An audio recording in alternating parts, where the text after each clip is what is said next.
My roommate has been showering for 5 hours straight. I just figured out the horrifying reason why he's in there.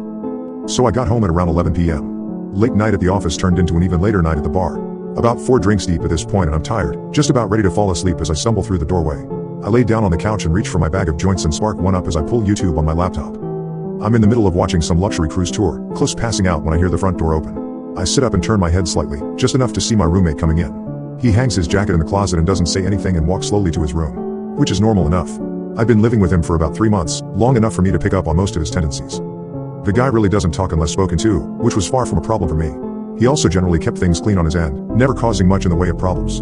I really couldn't complain. So I go back to watching YouTube and about 5 minutes later I hear the shower in his room turning on. Once again nothing strange. At this point, I'm watching bare knuckle boxing highlights with my eyes half open, maybe 1 or 2 minutes away from passing out. I remembering waking up in darkness, my head hurting, my throat dry as hell. I sat up slowly, waiting for the grogginess to settle into something manageable. Once it did, I grabbed my phone, checked the time. Around 3:30 a.m. from what I remember. I was starving and so I got up, began walking towards the fridge. And then I noticed it. A soft, but ever-present noise in the background. It took me a few seconds to really recognize what it was. The shower. Suddenly the events of last night began replaying in my head.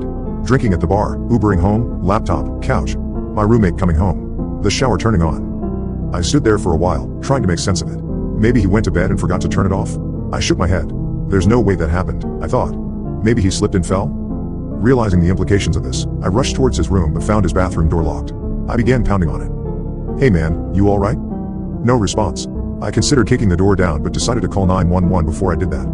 I took my phone out, preparing to dial when I noticed that I had an unread text. One from my roommate. Hey man, I couldn't sleep so I went over to my girlfriend's place. Not sure when I'll be back. Sent 2 hours ago. I look at the bathroom door, then back down at my phone. Everything about this was wrong. First of all, my roommate barely texts me, and certainly never to tell me that he's going out. Second of all, I know for a fact that he's single and has been for a while. And third of all, who the fuck was in the shower then? I tried calling him. No answer.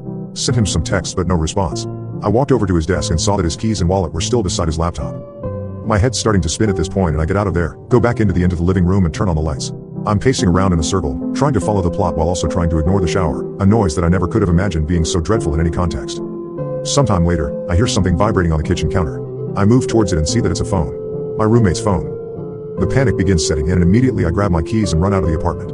I make my way down the hall and take the stairs down to the lobby but even that doesn't seem far enough away and so I make my way over to the McDonald's across the street. I sit there for a while, considering calling the cops but for some reason feeling too nervous to do so. But even though there's hardly anybody in there, the place begins to feel suffocating, and I decide to leave, walking back out onto the empty streets. Almost immediately I get this feeling that I'm being watched, and I feel my gaze drifting up and towards the apartment. Soon I'm looking at my balcony and I see somebody standing there. A dark figure stood completely straight, stiff to the point where it nearly resembles a mannequin. But it isn't one. If I look closely, I can see it just slightly swaying. I froze in place, my mind hardly able to understand or accept what it was seeing. It's not my roommate. It's too tall. In fact, it's too tall to be anybody I know, its head nearly scraping the bottom of the balcony above. No matter how hard I tried, I couldn't make out any of its details. The darkness and distance may have been enough to explain that away. But there was something about it that drove me towards a different conclusion, that this thing simply possessed no details that could have been observed, that the only element of its composition was that of unadulterated darkness. Of course, my gut instinct was to get the hell away from it.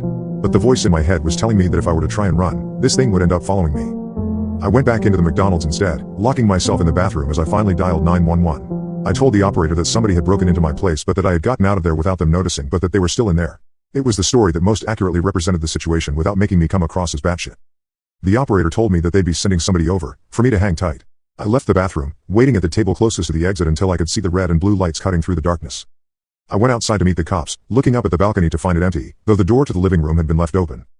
They pelted me with a bunch of questions that I found difficult to answer.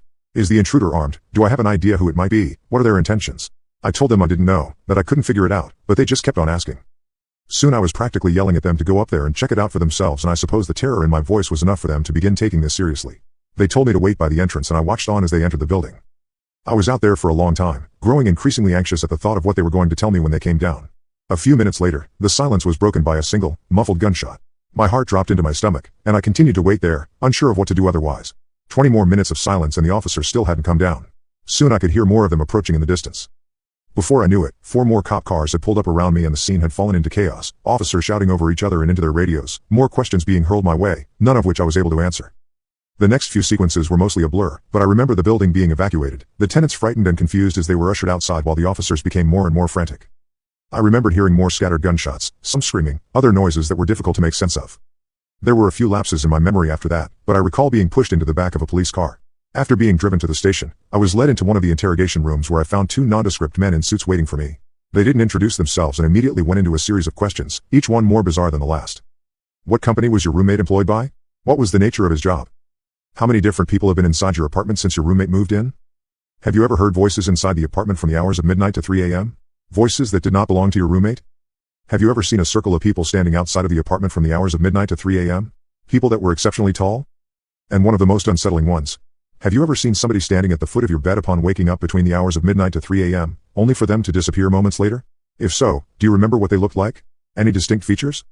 As they continued probing me, my mind began conjuring up some of the strange shit that had happened after my roommate had moved in, shit that I had written off as figments of my imagination, simply because I had no other explanation for them. I did hear the voices, always coming from the room next to mine where my roommate slept. I was always so tired when I heard them, but I do remember it either sounding like a young woman or a man with an extremely deep voice. I could never make out any words. It always sounded like gibberish. And then there was that one time where I went to the bathroom in the middle of the night.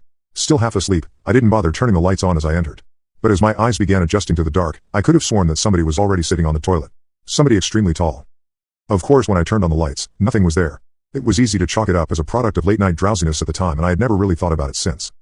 After doing my best to give them useful information, the suits spent a good few minutes taking notes on their phones. Once they were done, they sat up quickly, told me that they'd be in touch before leaving the room. A cop came in a few minutes later and told me that since I couldn't return to the apartment, they would set me up in a nearby hotel until they were able to get the situation under control, and that I should stay put until they gave me a call. What happened? I asked him. What did you guys find up there? He stared at me for a long time, not as if he were deep in thought, but as if he held deep aversion for what he was considering telling me. Eventually he just shook his head.